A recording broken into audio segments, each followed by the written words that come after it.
Make sure you subscribe to our channel by clicking on the red subscribe button. And to never miss another lecture from Miracle, hit the bell icon to get regular updates on English literature.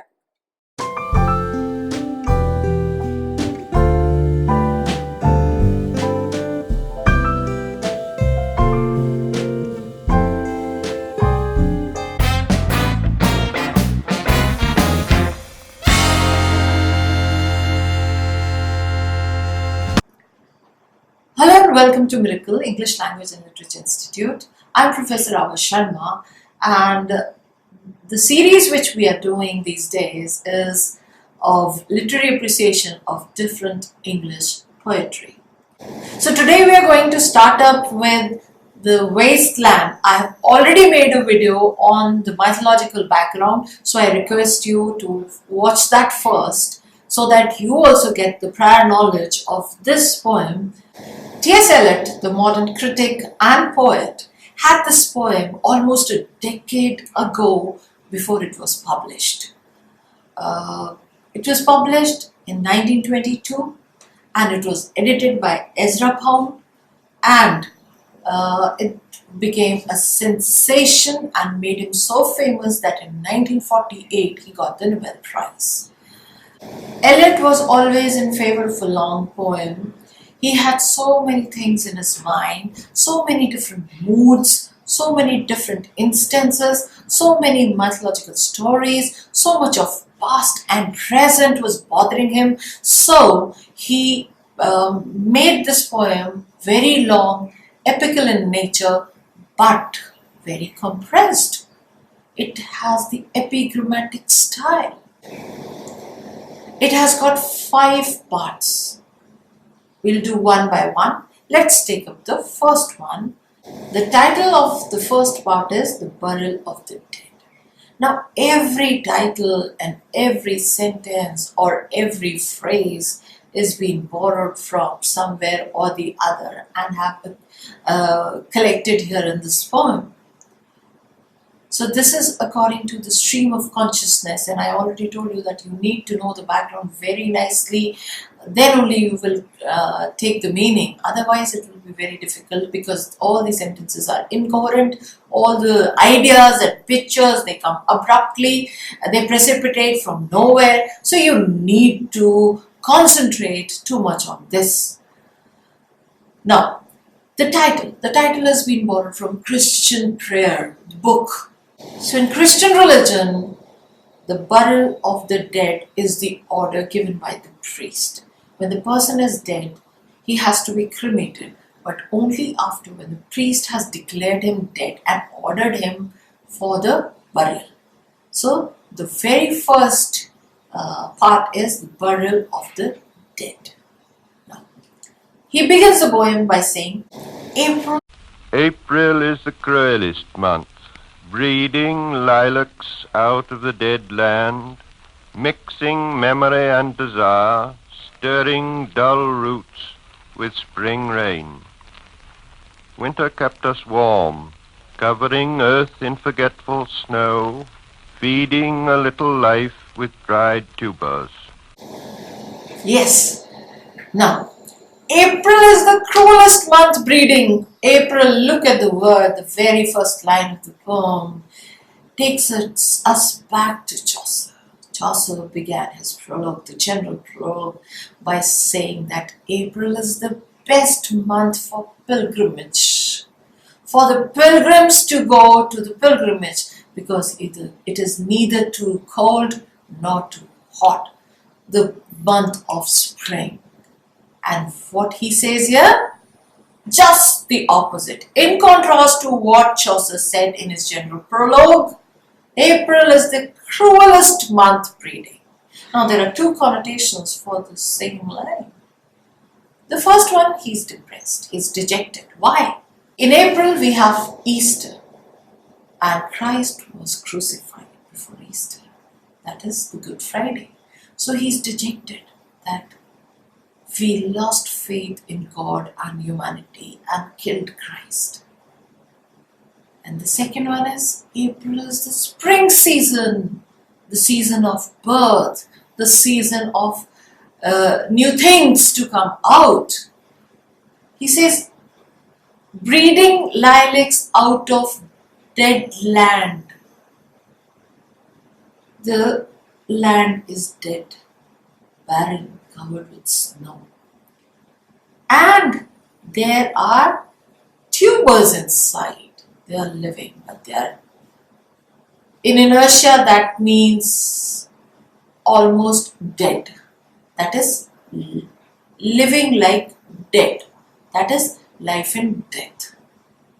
So he's saying, breeding in April when the showers are there, all the tubers which were dried up.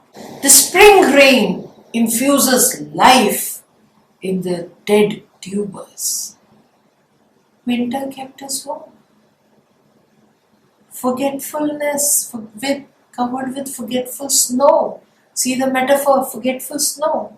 When everything is covered by snow, or when we have something on our mind covered, we don't want to remember anything. Because if we remember something, if the memories are there, what will happen? The pain. In winters, everything is covered. Life is limited. It is shrunk. So, we are happy doing nothing. That means there is no in the mind also. That means nothing to worry about, nothing to think about. Total forgetfulness is there. Why do people take alcohol or drugs? To forget. Because the basic difference between man and animal is that man can think. And thinking is such a painful process that it brings the memories of the past. It brings the memories of the dead ones, the loved ones, and so many others. So it is very painful.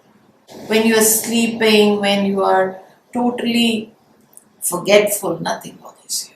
So winter doesn't bother, but when there is life, there is movement, there is birth, all the tensions, worries, pains, they take the birth again. They are there. So he compares winter with spring.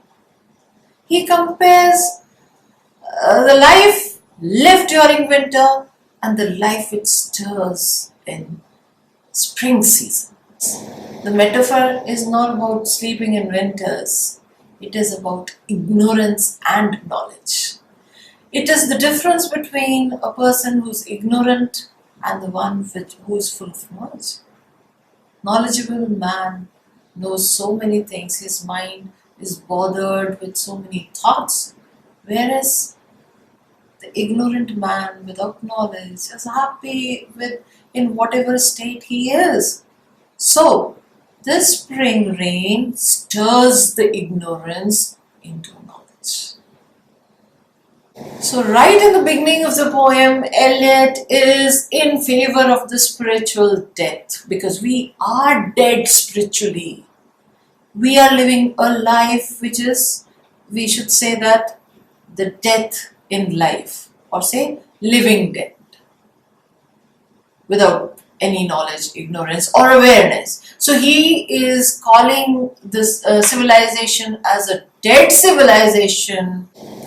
So the line which says that winter kept us warm has a reference from James Thomson's one of the poems where he talks about winter and Mother Earth. That what happens, Mother Earth feeds us with different vegetation, and in exchange we feed Mother Earth with our dead bodies.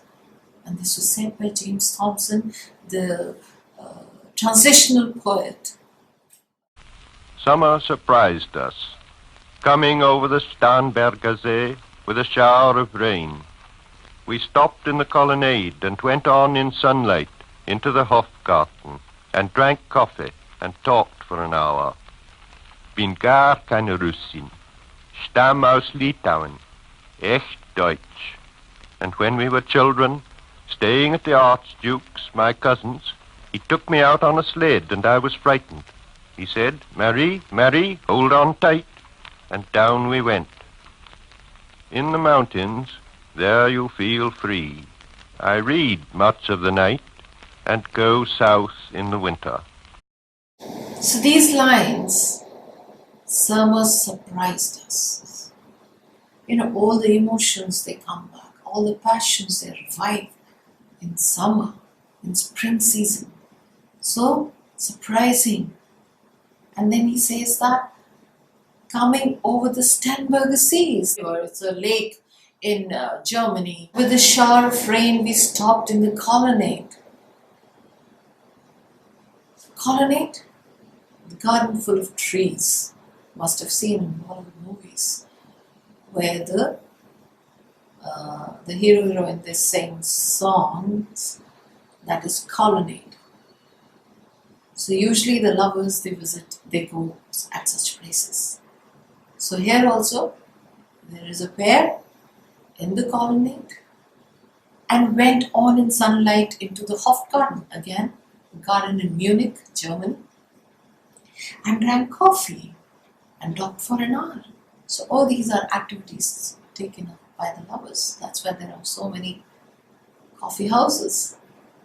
These lines, they mean that I'm not a Russian, I have come from Lithuania and I'm a pure German. So he's talking about Germany and the young pair. And my cousin, he took me out on a sled. Sled is sledge. There is a snowfall and the lovers are just going on the sledge. And sledge is just sliding from up to down. And when you slide, even on a swing, you get that kind of feeling of very different. And when the male and female are together, their sexual desires are aroused. That's why she's saying, my cousin, he took me on a sled and I was frightened, and he said, Mari. So this is spoken by Mari. Hold on tight, and down they went. In the mountains you feel free. Like what? Like animals. Their desires can be fulfilled. You are not under any law. You're not bounded by any law in the mountains or whenever you're free. You are in the natural surroundings. Now, this is spoken by somebody. And Eliot had met this girl who's just talking about her secrets, or he came to know about her secrets from some Australian princess. So there is a background which we don't need to know much.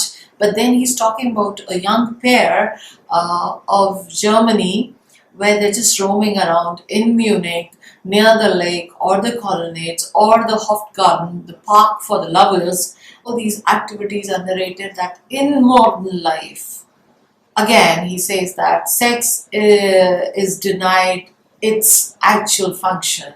It is just like the animal copulations. So these lovers are just free to do whatever they like. So let me finish. I'll take the rest in the next part. If you like my effort, please like, comment, share and subscribe, and stay in tune until I post my next video. Till then, take care. Bye-bye.